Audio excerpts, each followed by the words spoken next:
What's up, everybody? My name is Cole Rolland, coming to you live from Nashville for EMGtv, and I'm here with my very special guest today, Richie Faulkner of Judas Priest. How are you doing, man? Very well, sir.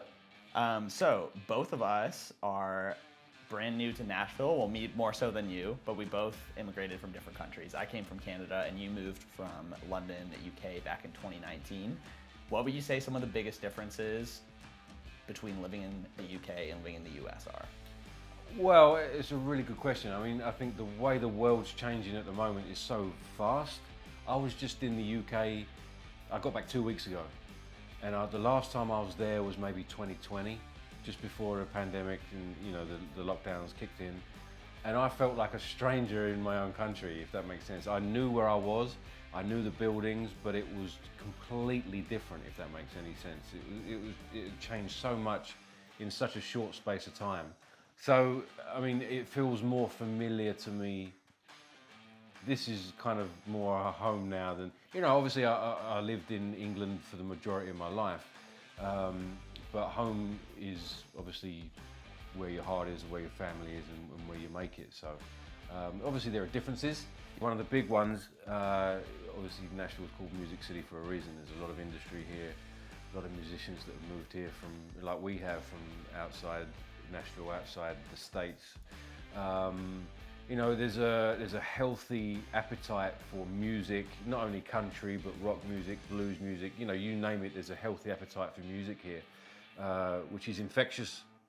Doesn't matter what music you play, there's, I think, an enthusiasm for music no matter what you play. If you play hip hop or jazz or country or skiffle, whatever it may be, if you're a musician, people are enthusiastic about it. That's the sort of energy that perpetuates here. That's a bit different from London. It used to be more of that back in the day. I find there's more of that here. The food's incredible here in Nashville. It's great. The Nashville hot chicken. And what are some of your go-to spots for local cuisine around here? Oh, well, without a doubt, I don't know if you've tried Edley's barbecue. Yeah, Edley's is great. We just got one down the street from our house. It's awesome. I don't know how you're not like 300 I know. pounds. I'd be at Edley's every day. I love Edley's. Edley's fantastic. The first time I had Edley's, it was during the pandemic, and I did a live thing with Damon Johnson from Thin Lizzy. He's now Lynyrd Skynyrd, and obviously it wasn't out to the public. He rented a rehearsal studio, and we'd done like a Thin Lizzy tribute, and we played Thin Lizzy songs. It's awesome. And he'd done like a live stream, and lunch was Edley's. And I'm used to tacos, Mexican tacos, and he said, these are brisket tacos. I've never had a brisket taco. So he brought these tacos in. I'm sorry to be waffling on about this, but it was life-changing. It's so good, man. Edley's brisket tacos, everybody. So yeah, we don't have those back in the UK. Someone should open a franchise of Edley's barbecue in the UK. It would crush. Change the country. I might move back. Do you like Indian food, Richie? Love Indian food. Still trying to find. There's a good one. I live in Murfreesboro. There's a good one over there that seems to be on par with some of the Indians back home. The best Indian food I've ever had outside of India, obviously, is in Barbados. Would you believe? No way. Yeah, there's a beautiful Indian restaurant in Barbados, right on the sea, and you look out over the ocean. It's incredible, and it's this old house, beautiful house, and the lady's Irish. She married an Indian guy, and she gets the chefs over directly from India, so they don't go via America or the UK, and they don't get influenced by the culinary tastes of those countries. They come directly from India, so the way they cook the food is intact. Fully authentic. It's not like a fusion exactly type that, thing. Exactly that. So it's incredible as you look out over it's incredible. Sometimes you get some of those places that the setting is amazing and the food is not that great, but the setting makes up for it. But this place is 1,000%. It's the whole presentation of it. The whole thing. So yeah, love Indian food. How about you, coming from Toronto? I'm a huge fan of Indian food. My girlfriend's Indian, so she is my. She loves calling herself like my Indian guide to like show me where all the good spots are. There's one spot in town called Chauhan that's in the Gulch, like near downtown. That's fantastic if you haven't been there yet. So she approves? She totally approves of it, yeah. And that's our go-to. It is a fusion place, but it's one of our go-to spots. Like we ask friends what kind of food they want to get when they come visit us in town, and that's always in our top 3.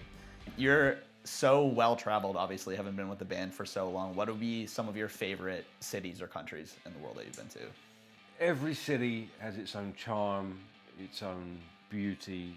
You know, the people are unique and they're beautiful for those unique qualities, you know. So it's hard, you know, obviously you have favorites for different reasons. You know, places like Japan, Sao Paulo, Rio, Argentina, Berlin. I mean, you know, you name a few and then you feel bad for leaving other ones out. You're always going to, I mean, Greece is dear to me, you know. You know, Greece is a country, but there's cities in Greece, places in Greece, you know, there are towns and cities and villages over the world that we visit. You know, some places I've been to with priests that priests have never been to. So I've had the privilege of going to some of these countries for the first time. Oh, it's so special. After 50 years, you know, you're going with them to fly the flag for the band for the first time. So that's always special. Places like New Zealand, we went in 2015. Obviously, people see the band for the first time with me involved. Obviously, that's a given. But there's not many times where you go to a country that haven't seen the band ever in 50 years. So that's obviously there's a duty to fulfill there anyway. But that's another notch up the ladder. You know, there's a big legacy. You know, to take a band and be part of it for the first time. So you know, New Zealand, Auckland, Australia. I mean, the list goes on. I mean, you know, your hometown is always special. I think next year we're doing Wembley Arena, which I've never done before. That's always, you know, I've played Twickenham Stadium before, which is maybe 70,000 people. But if you say to someone in England, Twickenham Stadium, Wembley Arena. Wembley Arena is like goes down in folklore. You know? It's one of those absolute iconic exactly, venues you have to do. So that's a good one to be able to tick off. So that's next year. But yeah, Japan, Tokyo. I mean, you know, it's the people that make those places so special. The energy, the vibe, the cultures, and their love for music, and in this case, heavy metal. And Priest have been around for 50 years and in counting, because of the fans that put them there. So, you know, Priest is part of their culture and their culture is part of Priest, and hopefully that kind of goes for a long time yet, you know. Man, that's so incredible to hear. And music really is, as you've seen firsthand, it's a universal language. People around the world can identify with it, and it's crazy that over, you know, 50 years of Judas Priest existing, that it's still been able to, you know, perpetuate that same communication with people. 1000%. And again, I'm lucky to be involved in that experience. And as you said, you know, it's a universal language. I've never been a lyric guy, really. I think as long as lyrics suit the mood of the song, you know, if it's a sad song, the lyrics are sad, you know, but they can be, it doesn't really matter to me what they are. So the point I'm making is, if you go to a non-English speaking country, I think it's the music and the melody and the guitar solos which speak to people first, rather than the lyrics necessarily, if English isn't their first language. So for me, it's always about the power of the music and the melody and the riffs and stuff like that. That's what inspires me. How does it make you feel is how I've always approached it. Yeah, that's what it is for me anyway. When it comes to songwriting, whether it's for Judas Priest or a side project, a new band or anything, what do you enjoy the most about the process, or what is your favorite thing to contribute to a song? Being part of the creation, where you have an idea, that initial idea that you have, that, you know, comes from somewhere, you know, your subconscious, your influences and stuff, something brings it forward, and it starts off as like a little idea, and then you build it, and then it builds and builds and builds until it becomes this thing. It becomes like a journey, you know, because sometimes, as you know, it's not, sometimes things come out easily, sometimes things take a while. You have an idea in your head that's not right, work at it. You know? How do I deliver this? Yeah. Or how do I make this connect? Yeah, and you know when it's not right, you know that that's not good enough, because there's something else that you feel it could be better, you know. So once you get it right, or what feels right, is always it feels great to have that, and you sit back and listen to it. And then when you put the lead guitar solos on top, I think as lead guitar players, it's always a special moment to express what your voice is going to be as a lead guitar player, because it's always a challenge. I don't know if it is for you. Always. It is for you too. Okay, so because there's so many great players out there, you have to say something different. You have to. Yeah, You know? that's true. So how are you gonna say something different than Van Halen or Richie Blackmore, or what are you gonna say that hasn't been said already? You know, so that's the challenge. And I know, you know, with your background, it's similar to mine in the sense, you know, there's covers, and you know, you learn a lot from covers.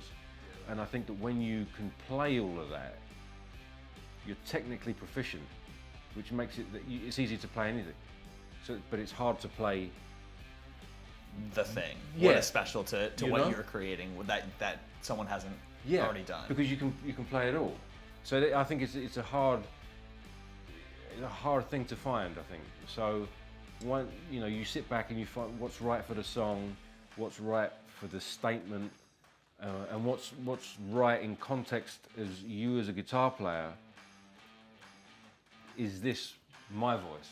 Is this consistent with what's gone before? You know what I mean? All that sort of stuff. And if it is, that's a satisfying feeling. And then to put that on top of something that's started off as that little idea, as I said before, it's turned into this monster, and then you've put something that's dear to you as a lead guitar player as well. I love that. You know what I mean? You know, Man, I and love hopefully that it becomes answer. part of someone's day when they're in the car on the way to a gig. I mean, you can't decide that, but hopefully it does. You know. Isn't that the craziest thing about music too? How it can act almost as like a time machine. Like you remember hearing this song for the first time at this specific experience, or it makes you think of this person or this period in your life. I think that's when music is so powerful. When it can really like take you back to times like that. It really is, isn't it? It's kind of I don't know what the word is, but when you can't, there's no real choice about it. It's kind of like a smell. You associate a smell, good or bad, with a certain time or a certain thing. Music is the same thing. You can't decide what to associate. Let's it with. associate. Yeah, exactly. That's what it is. So yeah, time in your life, a person, a feeling. You know, when you hear a record for the first time, you might be a certain age, development in your life, and you associate that with that, and that will always be. And it becomes part of your life, you know, which is a magical thing. So then the responsibility is on us then to whatever we create. You know that the potential is there to be part of someone's life if we're lucky enough to have that opportunity. And I think we both are. You know, we both have that kind of platform. Especially you. You know, you reach out to a lot of people, and they look at you and they think, you know, how can I do that? How can I make that? And without knowing it, it's becoming a part of what we just talked about. They don't have a choice. They're listening Thank to you. it. You know what I mean? You as well. It's part of what music does, and it's part of what makes it so special. So when you go to Tokyo or you go to Buenos Aires, and these people have grown up with music that's 50 years old, or they've been connected to it for 10 years. They were turned on to a priest for 10 years, and they hear those songs and they're performing. It's a connection that can't be replicated. Thank goodness. You know what I mean? Such an A+ answer, man. Thank you for that. Selfishly, I could talk to you about songwriting and your approach to that all day. But I'm curious who some of your biggest influences were growing up, and even if you have people that you would consider to be mentors over the years, if there's anyone that you'd like to kind of attribute that credit towards, who comes to mind? I think initially I started trying to, literally copying songs that I liked.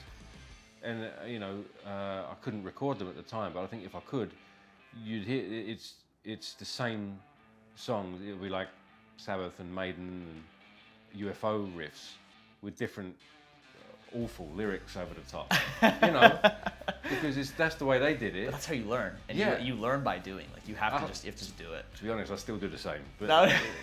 there's just more disguised. It's better now, man. You know. It's so good. But no, I think you always, that's what, we were talking about, that's the emotion you get from listening to those songs. How can I recreate that emotion? There's something that, you aspire to be as good as those people that turn you on musically, and the music that turns you on like that. And you know, how can I make music that makes me feel like that in a way?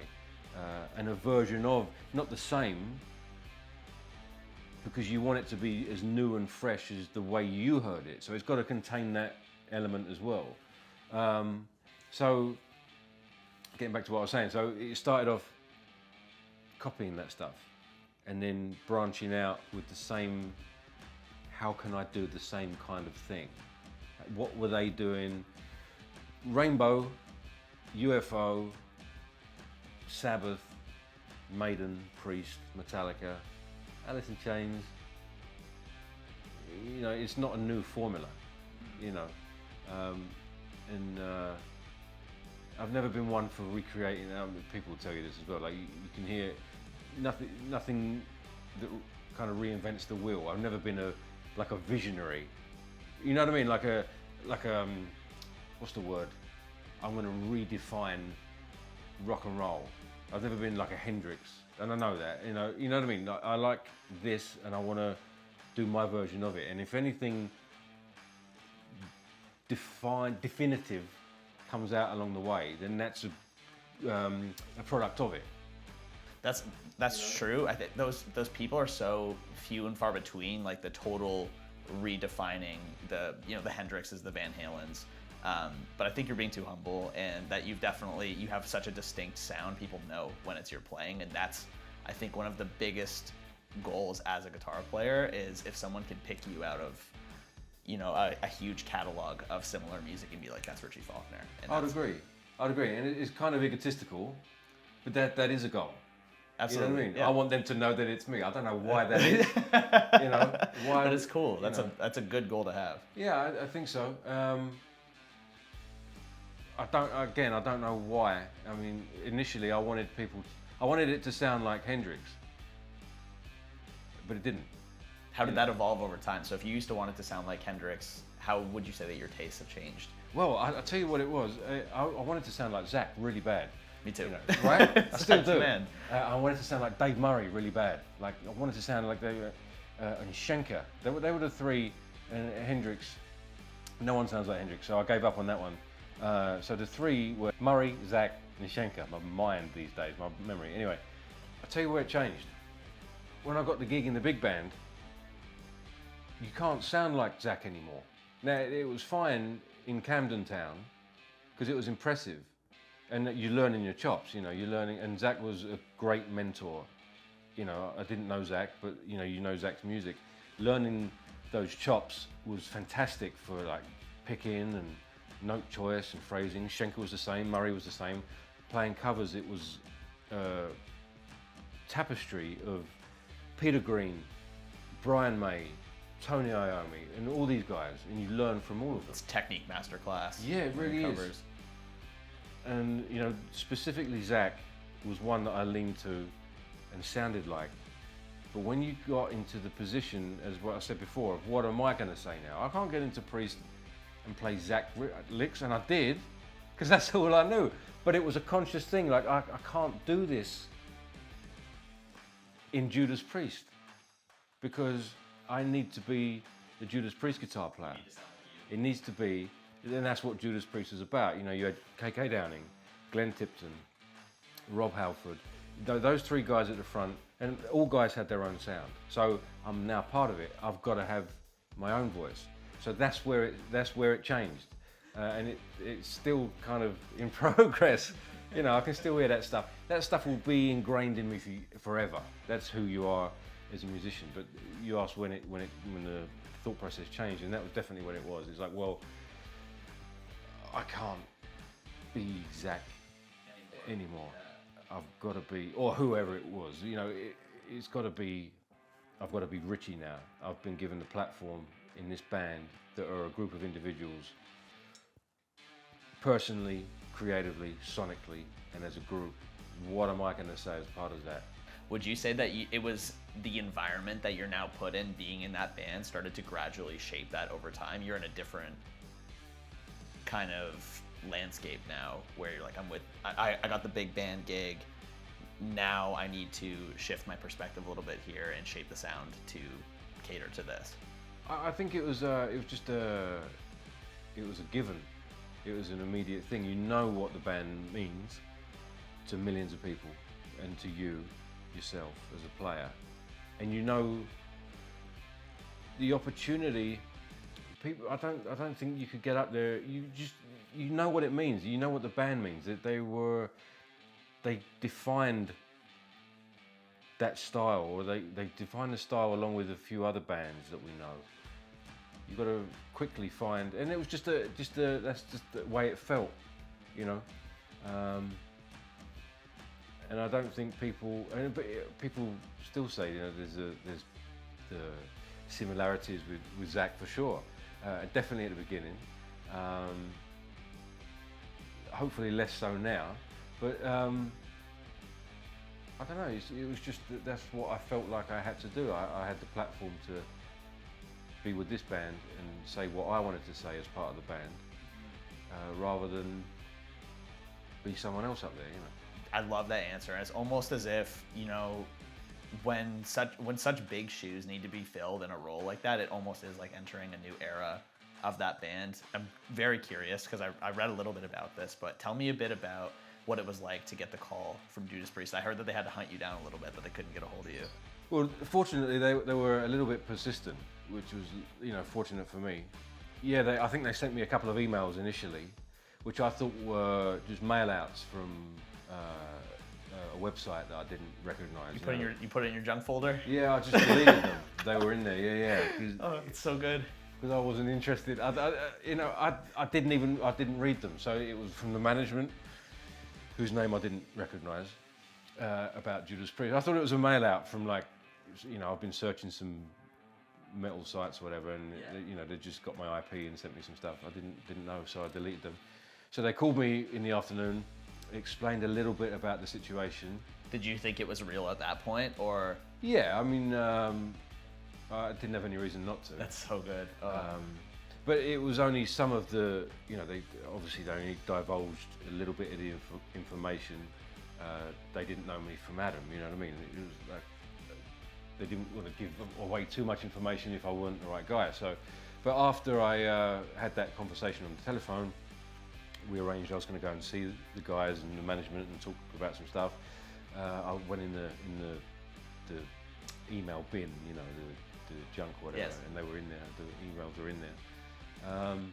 But then I went up to see.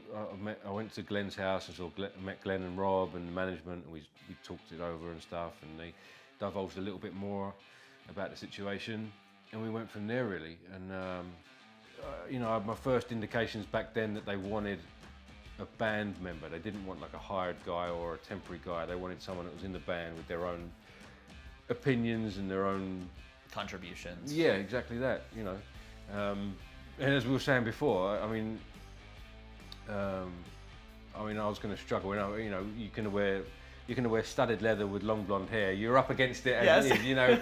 So, but you know, that's the way you look, and you know.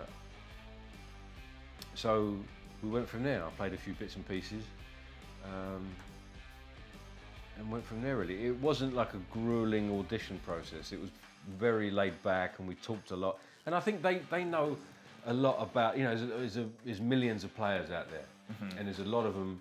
There's a lot of players that could, you know, obviously they play better than I do. They can play that stuff better than I do, and you know, you find them on YouTube. They play the solos note for note. They play them perfect, flawlessly. You know.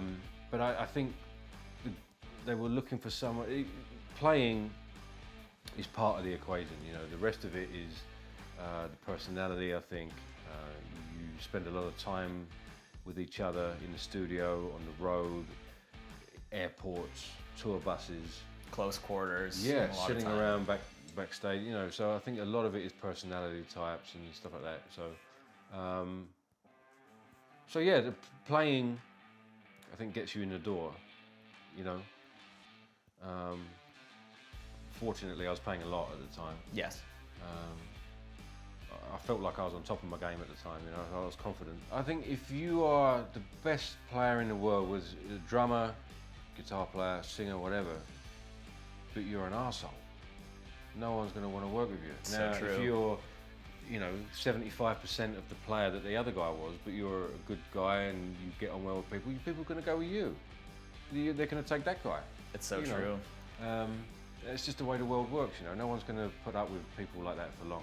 That's been my rule since I first got into music, is don't be an asshole. And you especially know, like, being in Nashville, whether you're in Nashville or LA, it doesn't matter. You never know who knows this person who could change your life. That's right. And it's all around you. So. Well, going back to the phone call, when I got the phone call from Priest, it came from a cover band. I was playing in the cover band in Camden Town in London. About 6 years prior, we played with a guy who used to be in Alice Cooper's band, and the Almighty. I don't know if you remember the Almighty. He was called Pete Friesen, and he was in the Poison video. He was on the Trash Is the World tour. He was on the Brutal Planet tour. And Pete played with us. Pete used to come down and do the evening session on guitar. So I hadn't spoken to Pete for maybe 5-6 years.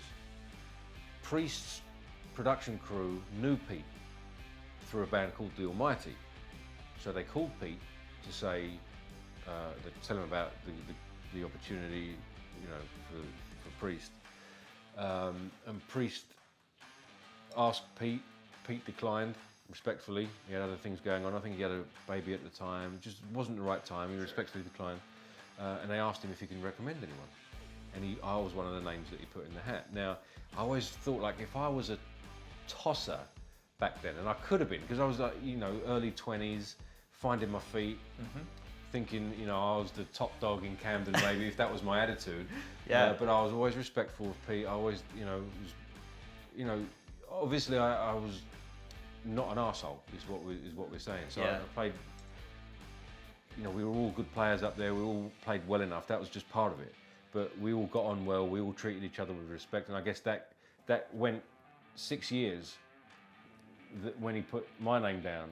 Because I must have been a good enough guy to warrant putting my name down, you know. Absolutely. So it helps, you know. So he thought of you in the perfect scenario. Your chops were at a peak time, and you had a great relationship with him and other people, and that was kind of the perfect storm. That's so cool. Oh, I love to hear that. That's like, even outside of the kind of interview climate of this, like, that's very personally inspiring to me to hear.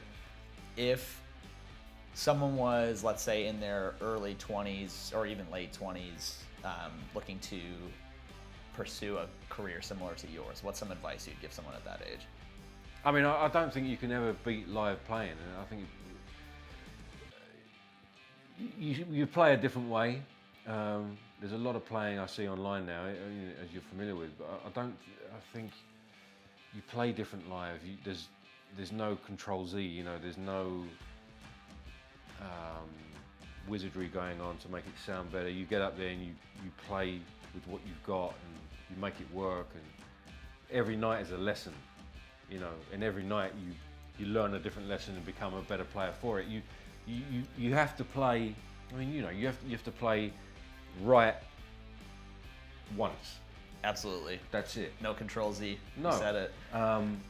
And over years of doing that, it becomes ingrained in you, and you start to improvise with that mentality. So you can play pretty much anything you want to within the parameters of your capabilities, knowing what you can do and that it's going to be right. And it's a mentality, you know it's going to be right because you've learned those lessons. You know what I mean? You put in the work. You did that. You put in the hours. You're used to playing it right all the time because you have to. Because if you play it wrong, you get an immediate response. Yes. And no one likes that when it's wrong.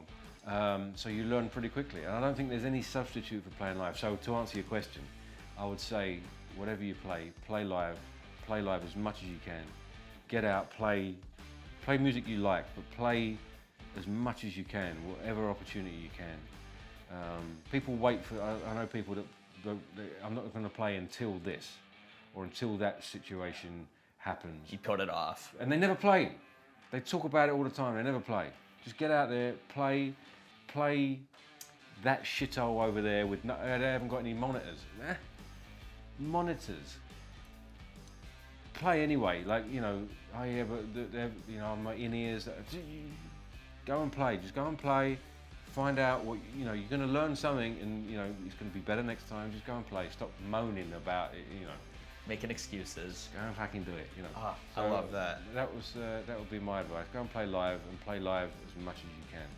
Speaking of playing live, what is a particularly memorable gig for you? Whether it's memorable in a good way, memorable in a bad way, what's one that sticks out to you? There's a couple. The first one, it was the second show we did with Priest. So the first one was a warm-up show in Holland. So it was, 3,000-4,000 people, which is, they call it a small show. It wasn't small for me. But the second show was a big one. So that was 30,000, 40,000 Sweden Rock. So the first big show we did, and it was raining, freezing cold. It was raining. There was a big ego ramp out into the middle of the crowd. So it was raining, ego ramp, slippery ego ramp. Rob comes out. Sometimes the bike's on, sometimes the bike's off, depending on where we are. Sometimes we can travel with the bike if there's no fuel in it. If there's no fuel in it, we can't drive it properly. Sweden got a big MC culture, so they supplied the bike, it's got fuel in it. Halford turns the bike on, drives the bike down the wet ego ramp. So we're all watching it going, Oh, is he gonna fall off the edge? But he didn't. He stopped it at the end of the ego ramp. Now, from where I am, I'm at my mic stand, watching Halford at the end of the ego ramp on the Harley. There's smoke billowing out of the Harley, lights flashing on the Harley, and you've got Halford in all his regalia, all his, silver and black and studs and horns in the air, lights on him, rain, 40,000 people doing the same. And I remember thinking, this is the second show, and I just remember thinking, just that image, and I can't share it with anyone. I can't put it on Instagram. I can't put it on my Facebook feed.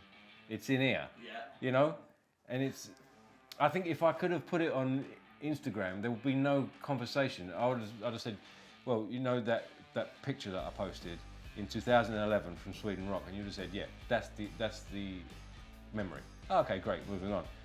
But I can't. I've got to describe it, and that's what makes it magical. This is way better. Where I was standing at that point, second show in, I was thinking, this is unreal, but that's what made it real at the same time. And I just remember him in the rain with the lights and 40,000 followers in front of him with their hands in the air. That was the first that's memory. phenomenal. And another one I remember, he came out on the bike in Brasilia, I think it was, in Brazil, and he drove the bike into the PA and fell off it. That will do it. So it did happen. Honestly, when you were telling the first story, I thought you were going to have something like that because you're building up to it with the wet ego ramp. I know. Well, after we came off and I was talking to Glenn, he was thinking the same thing. We were all watching it like What a fake out. He was just going to tip off the edge, but he didn't. Halford's a god, he stopped it, put his horns in the air, and it was just epic, so. That's killer. incredible. Yeah, good fun. So you are, I wouldn't say newly a dad anymore, but you have a young daughter who is 3 now. What's the dad life been like? Obviously, we're lucky enough to have periods, obviously when we're on the road, she comes out on the road, she experiences that, so different countries. That's so cool. Travel. She came on the jet, and she was old enough to realize that this is she was so excited. She was like, she knew it was, so obviously she's been on commercial, she flew on the private jet, and she knew it was like special. This is special, you yeah. know? She loved that. I'm going to get grief give it about 15 years. She's going to be saying, we're flying Spirit. You used to fly me around, and I'm You've changed, Dad. Yeah, you're flying Spirit. Ruined her. Yeah. That's awesome. So, and then when we're home, I'm home. So, again, fortunate enough to have recording facilities at home, so I can work at home. I can do it, so I can be at home, be around her. So when I'm home, I'm home. So I can be around. So we try and keep her involved in everything. She likes drums. She plays drums. She loves Scott Travis. I think it's because he lets her play his drums. But yeah, so we try to keep her involved as much as she wants to, and especially with the traveling, seeing parts of the world, and as much as she wants to, really. And she's one of those kids where, you know, some kids you see it, you know, backstage, and they're just a nightmare. They want to go home. They don't want to be there. She loves it. She dances to the support acts, and you know, she loves it. She doesn't want to go home. Gets to see dad rock out on stage. Yeah. Oh, man, that's so cool. And I'm assuming, you know, that's got to be a special feeling for you to have your family there watching you, cheering you on as well. Yeah, it's great. It's obviously it's great to have them out with me. It's great to be able, when I'm home, it's great to be able to be home for extended periods and see, you know, not be, you know, fortunate, I don't have to keep having to go away all the time. And, you know, we're lucky enough where we do chunks on the road and then chunks at home. So I can be at home a lot. That's great. So when you say you're home, let's call this like the Judas Priest off season.